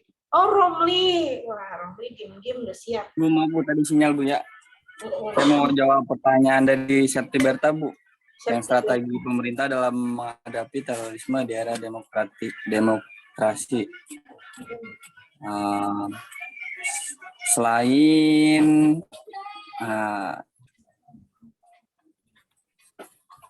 pemerintah punya pertahanan dan keamanan seperti TNI, pemerintah memiliki strategi dan aksi pemberantasan terorisme menjadi pendekatan yang bersifat soft power. Pendekatan ini dilakukan untuk melakukan langkah deradikalisasi terhadap pelaku terorisme dan keluarganya. Hal ini disebut sebagai pendekatan kemanusiaan yang berakar dari budaya. Indonesia yang saling menghargai dan menghormati sesama. Di samping itu, deradikalisasi dilakukan dengan mengubah mindset pesantren-pesantren yang berpotensi sebagai tanah dari pohon terorisme. Dalam hal ini, pemerintah dapat mengajak para ulama dan tokoh-tokoh masyarakat untuk mensosialisasikan pendekatan studi dan aksi Islam yang ramah dan moderat. Bu, itu aja Bu. Jadi ada pendekatan secara yang bersifat soft power. Selain tindakan kekerasan ya Bu ya, untuk terorisme. Itu aja. Cukup, Septi Berta. Cukup, Septi? Ya, cukup. Terima kasih. Itu dari pemerintah ya. Sebenarnya ada tambahan juga kita sebagai masyarakat ya. Iya Bu. Tidak mudah, apa ya namanya? Karena kan sebenarnya pelaku terorisme itu akhirnya dari kita juga. Ya, sebenarnya tidak identik dengan satu agama sebenarnya. Ya, kitanya sendiri dapat membentengi dari pencucian otak. Orang bisa menjadi pelaku terorisme itu apa sih yang dipikirkan gitu kan? Karena bukan berdasarkan ajaran agama tertentu, kan tidak ada agama satupun yang mengajarkan untuk melakukan terorisme itu. Gitu. Kita juga masyarakat harus bisa membentengi diri kita. Begitu ya. Ya, jadi bukan hanya pemerintah saja, kita juga sebagai masyarakat. Ya. Ada andil.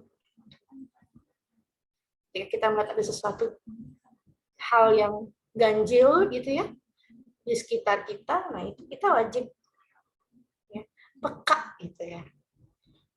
Jadi pelaku terorisme itu kan pastinya punya sikap yang berbeda begitu ya, aneh dan sebagainya. Tapi jangan identikan itu dengan satu agama pun, karena tidak ada agama satupun yang mengajarkan perilaku terorisme. Begitu ya. Oke, lanjut.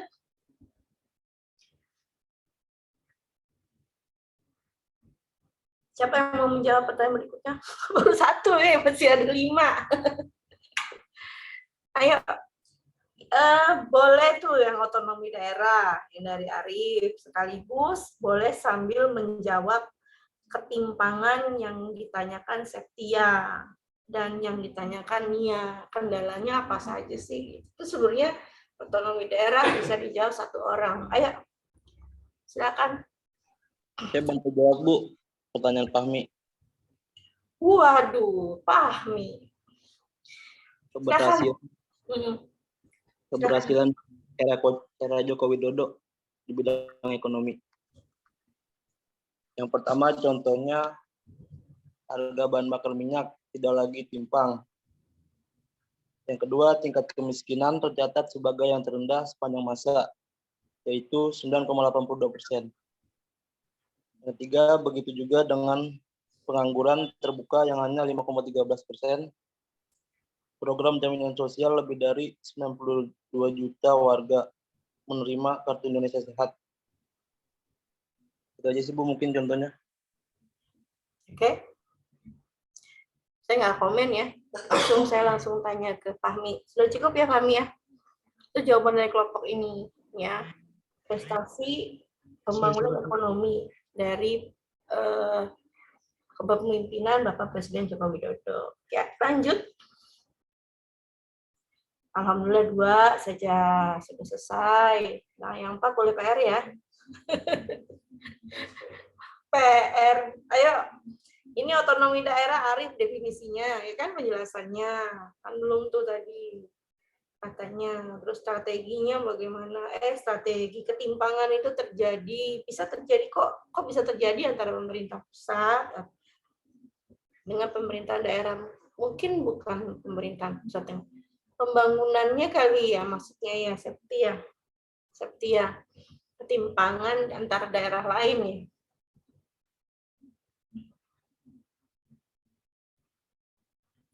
Daerah satu dengan daerah yang lain, begitu kali maksudnya Septia.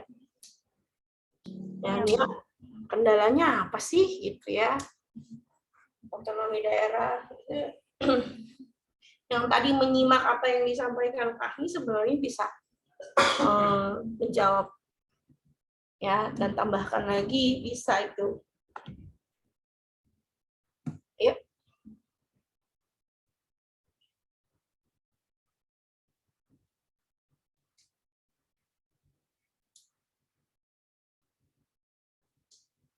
Saya mau jawab pertanyaan Septia Wafa, Bu.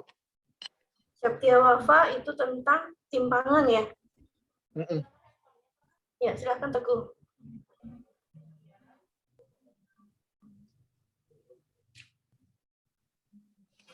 Itu dia ada kondisi demografi, kondisi pendidikan, terus kondisi ekonomi, kondisi kesehatan, kemiskinan, kurangnya lapangan kerja, perbedaan status sosial masyarakat. Itu pertanyaannya nih, ya bukan kendalanya? Atau penyebab ketimpangan itu perbedaannya, demografinya, kemudian mungkin kondisi alam juga bisa ya, kondisi lingkungannya, apalagi tadi ya. Kondisi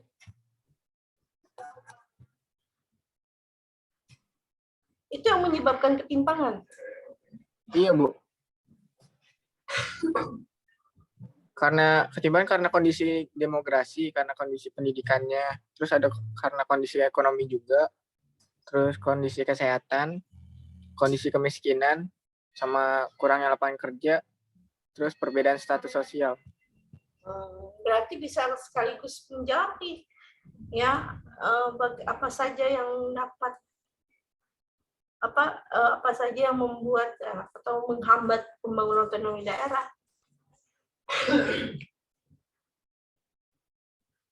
Ya kan ini bicara ketimpangannya di sini kan, ekonominya, kesehatan, terus demografi, apalagi tadi.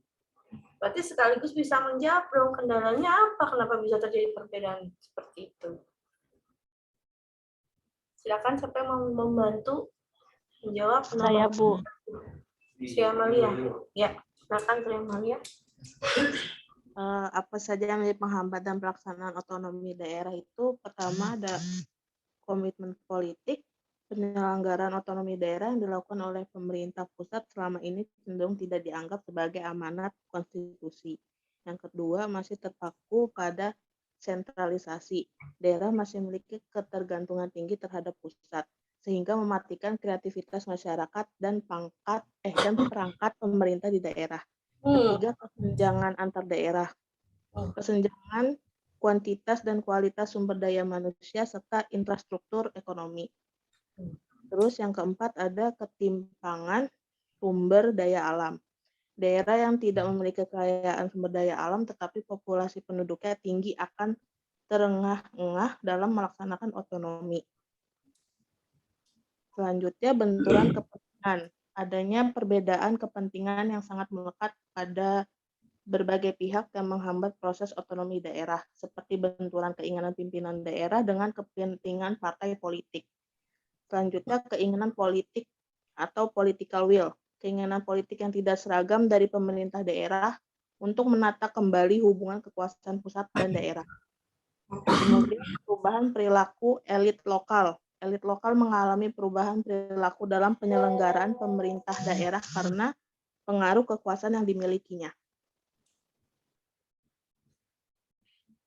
Tambahan lagi ya, berarti ini ya. Berarti permasalahannya bukan hanya pada pengelolaan dari pemerintah setempat ya. Yang tadi ada urusan dengan keinginan political will. Betul ya. Ya itu tadi nggak terjabarkan ya, Pak Wi ya. Betul. Ya. Ada perbedaan visi berarti ya antara pemerintahan dengan tadi partai politik. Terus apalagi tadi? Ternyata sumber daya alam. Ya, setiap daerah itu berbeda. Kadang malah lebih banyak populasi. Ya, populasinya lebih banyak ketimbang sumber daya alam yang bisa dimanfaatkan. Betul sekali. Jadi kendala ya. Jadi bukan hanya yang sudah dijabarkan sebelumnya oleh tadi ya mahasiswa kita pahami, tapi masih ada permasalahan yang lain. Apalagi ditambah ada juga beberapa daerah yang masih tergantung kepada pemerintahan pusat, ya. Kurang mandiri gitu. Nah itu juga, ya itu yang bisa menjadi sebuah kendala. Banyak ternyata ya kendalanya ya. Ya, jadi ternyata dari berbagai unsur ya, bukan hanya dari pemerintah daerahnya, tapi juga dari masyarakatnya, ya. Kemudian tadi juga ya tidak sama tujuannya antara pemerintah pusat yang menginginkan ini, tapi pemerintah daerah berbeda ya, itu juga bisa. Oke, bagus jawabannya, cukup ya. Tadi yang bertanya adalah Nia, cukup Nia jawaban dari Siti Amalia? Cukup, Bu. Oke, baik. Kita lanjut ke pertanyaan. Sudah semua. 1, 2, 3. Belum ya? Belum, Bu. Apa? Bisa Bu, jawab nyari Bu. Ari malah belum dijawab nih. Ayo.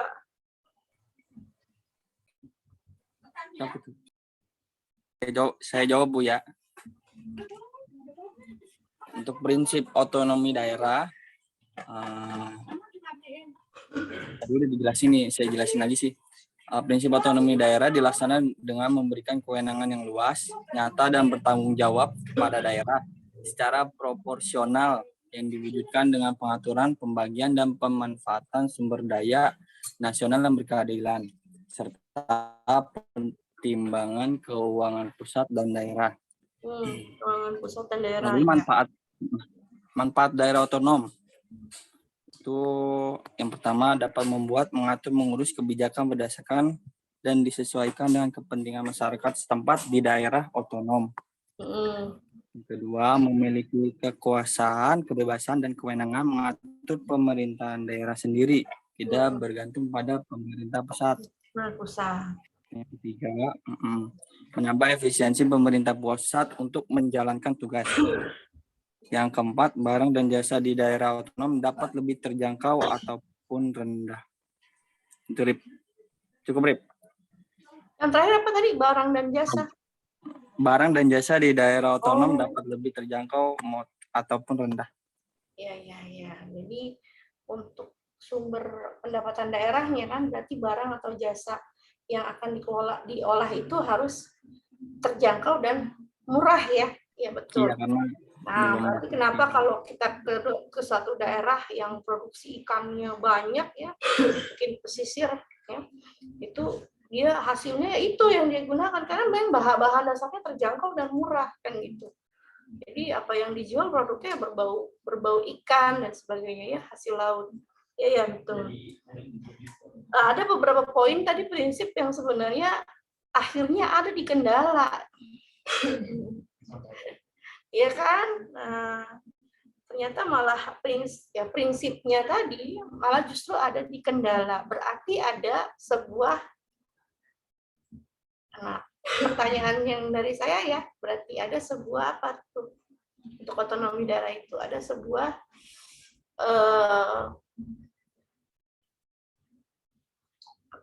pertanyaan saya sih saya sampai blank. Antara normatif dengan praktiknya. Berarti ada kesenjangan dong, kan begitu? Ya, karena tadi prinsip yang dibacakan oleh Romli itu ternyata juga menjadi sebuah, malah justru menjadi sebuah kendala yang ditanyakan oleh Nia tadi. Ya, ternyata tidak mudah loh secara normatif ya, karena prinsipnya seperti ini ternyata tidak mudah untuk diterapkan. Oke. Baik, alhamdulillah walaupun sudah malam ya, diskusi kita malam ini luar biasa. Bu, pertanyaan saya belum dijawab, Bu. Oh, Ilmi belum dijawab. Ilmi tentang pantesan kok ini cuma 5 yang 5 kali menjawab. 1, 2, 3, 4, 5, 6. Iya, Ilmi. Siapa yang mau menjawab pertanyaan Ilmi? Ini pertanyaannya apa? Tolong diulang kembali, mungkin terlewat. Menurut kalian, apakah pengadilan di Indonesia telah mencerminkan pernyataan dalam pilar ke-7, Bu? Iya, ini mungkin karena kita sibuk bicara tentang otonomi daerah ya, pengadilan yang merdekanya terlewat. Siapa yang mau menjawab? Apakah sudah tercermin pengadilan yang merdeka di Indonesia?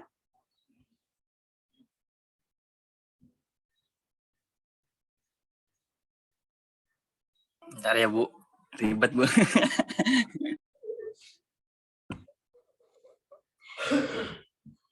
Pengadilan yang merdeka. Di mana dalam sebuah pengadilan tersebut ya, semua pihak punya hak yang sama. Mengajukan bukti, membela para pengacara dengan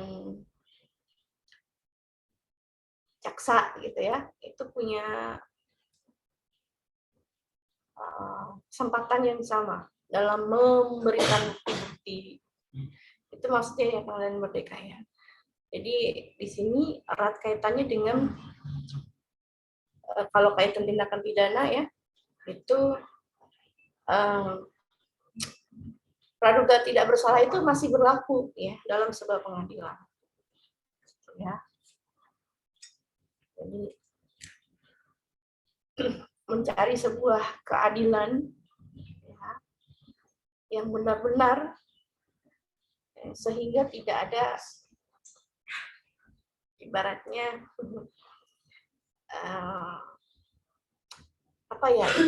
pihak yang diuntungkan atau pihak yang diistimewakan, sama-sama punya hak yang sama.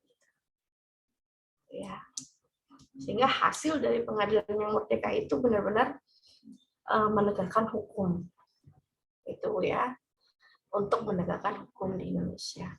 Apakah sudah tercermin di Indonesia?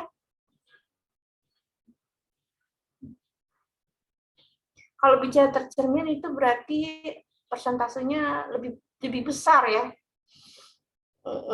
Persentasenya kalau hanya sedikit ya berarti belum. Paham nggak maksud saya? Iya Bu. Saya juga bingung jawabnya Bu. Tapi mungkin saya jawab pembagian itu Bu. Ke Pengadilan Merdeka pasti kan ada lembaga-lembaganya gitu. Oh, yang ditanyakan bukan lembaga-lembaganya, apakah sudah tercermin? Nah, itu Bu. Berarti kan lebih luas lagi, Bu. Ya, Anda boleh ambil dari ini aja, Bu, dari datanya. Ya, apakah itu dari sebuah berita, bukannya yang faktual ya, atau dari sebuah artikel bicara tentang pengadilan di Indonesia.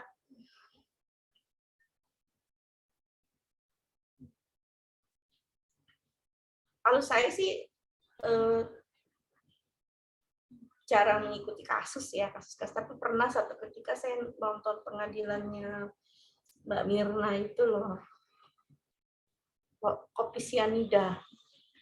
Itu pengadilannya benar-benar ini, pengadilan yang merdeka, artinya dari dua belah pihak itu sama-sama punya hak yang sama dalam memberikan bukti, gitu ya, dalam membela, dalam menuntut. Oh ya, kopi sianida itu ya. Terus ya saya dengarnya gini, iyalah dua-duanya punya backingannya kuat. Terus pertanyaan saya, kalau satunya backingannya kuat emang kenapa? Nah di situ kalau kelompok lain tuh kasih contoh-contohnya itu seperti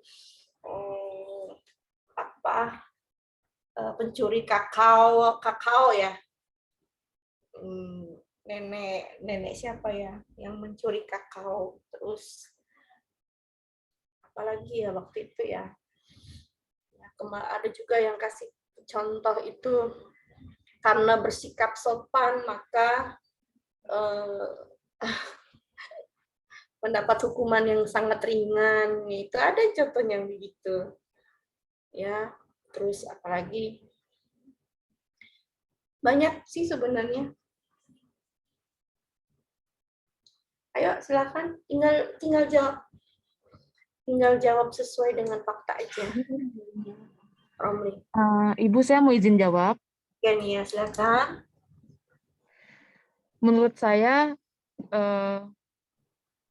pengadilan di Indonesia telah mencerminkan pernyataan, menurut saya itu belum, karena masih banyak tentang pengadilan yang tidak sesuai dengan pasal-pasal atau undang-undang yang ada. Contoh dalam kesalahan ataupun dalam menindaklanjuti satu kasus atau yang misalnya kita memberikan hukuman gitu, kadang harusnya sesuai dengan undang-undang atau pasal yang berlaku, tapi karena di pengadilan itu masih suka berubah dan entah dari pihak mananya yang membuat itu berubah, tapi menurut saya masih belum ada keadilan sih. Kamu memperhatikan ya? Wah, berarti kamu mahasiswa yang termasuk kritis ya? Iya, nggak masalah. Hal ini tidak hanya terjadi kok di Indonesia, di luar negeri pun bisa terjadi hal tersebut. Ya, saya contohkan misalnya ada seorang psikopat ya. Jadi dia adalah pelaku pembunuhan yang cukup banyak ya, selain penyimpangan seks. Saya sebut namanya, masih lupa namanya ya. Tapi yang jelas dia banyak melakukan pembunuhan. Nah, tiba-tiba ketika dia sudah ketahuan, dia tertangkap, dia mengakui suatu pembunuhan, dan ternyata yang dia bunuh itu, yang dia kubur itu adalah pelakunya itu sudah dihukum. Paham nggak maksud saya?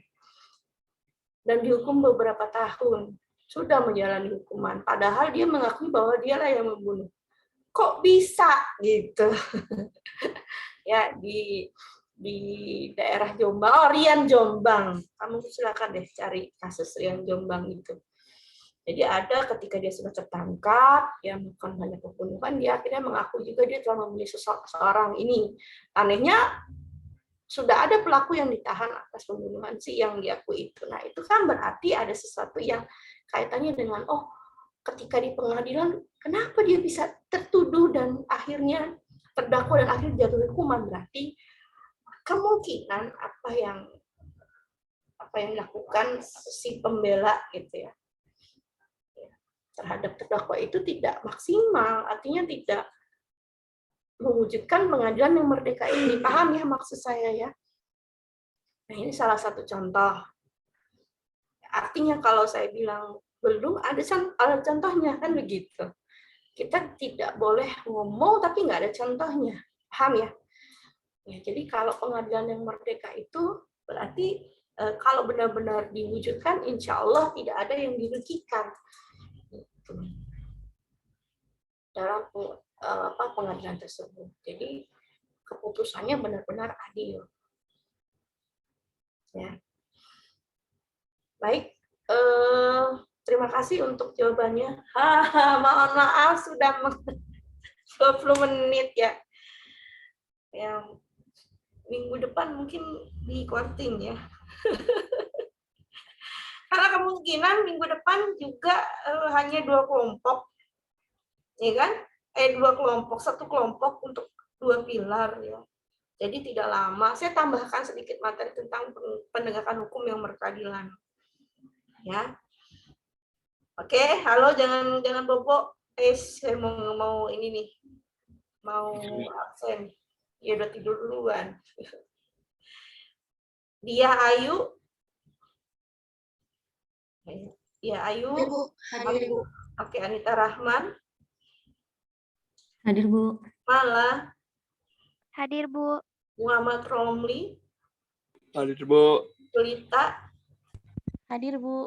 Ravelina. Bu. Lulu Ilmahnun. Hadir, Bu. Ade Sukma udah resign ya. Septi Berta ada, Siti Nurmaya. Hadir, Ibu. Ayodia. Hadir, Bu. Fahmi ada, Sulistiani. Hadir, Bu. Ananda Sela. Hadir, Bu. Amalia ada. Saya Amalia ada nggak? Hadir, Bu. Tadi Siti Amalia ya? Sri, Bu, bukan Siti. Mama. Aduh, Ibu salah nulis nih. Sri. Sri itu suratan rahmat ilahi. Ibu ngarang, Bu. Ya, maaf. Iskandar ada, Nia ada, Zahra ada, Mutiara Andini ada, Nia Mulyani ada.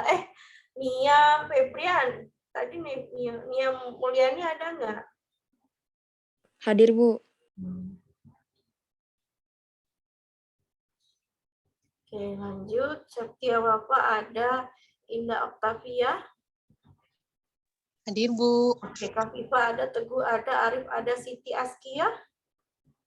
Hadir, Bu. Siva. Siva. Kesukaan anak saya, Siva. Kau kan udah capek dia. Kita lama banget mau absen sih ya. Siva, halo. Di partisipan ada, Ibu. Iya. Ngantuk kali ya. Ilmi ada. Oh iya, maaf, Ilmi ada. Selinia ada, Silvia ada. Oke. Tinggal Siva. Siva di partisipan ada. Mudah-mudahan ketiduran dia ya. Adek resign. Ada yang belum dipanggil? Sudah semua? Keluar, Ibu. Ada Oke, Bu. saya simpan ya. Oke, terima kasih atas partisipasi presentan kelompok rendah, penanya luar biasa malam ini ya. Saya senang sekali ya. Malam ini aktif sekali. Saya ada 1-2 yang mau saya jadikan kandidat untuk lomba KDMI ya, debat mahasiswa. Wah, siapa tuh? Waduh. Siapa ya? Ya, nanti saya akan hubungi ya, karena tahun lalu kita masuk 10 besar kalau nggak salah ya, walaupun nggak menang. Lumayan ya. Jadi siapa tahu nanti bisa eksis lagi ya untuk tahun ini untuk lomba debatnya. Terima kasih sekali lagi. Selamat beristirahat. Mudah-mudahan apa yang kita diskusikan bermanfaat, yang memberikan pencerahan bagi kita dan Anda sebagai calon pemimpin bangsa ini. Saya akhiri pertemuan hari ini. Wassalamualaikum warahmatullahi wabarakatuh. Waalaikumsalam warahmatullahi Waalaikumsalam. wabarakatuh. Makasih Bu. Terima kasih Bu.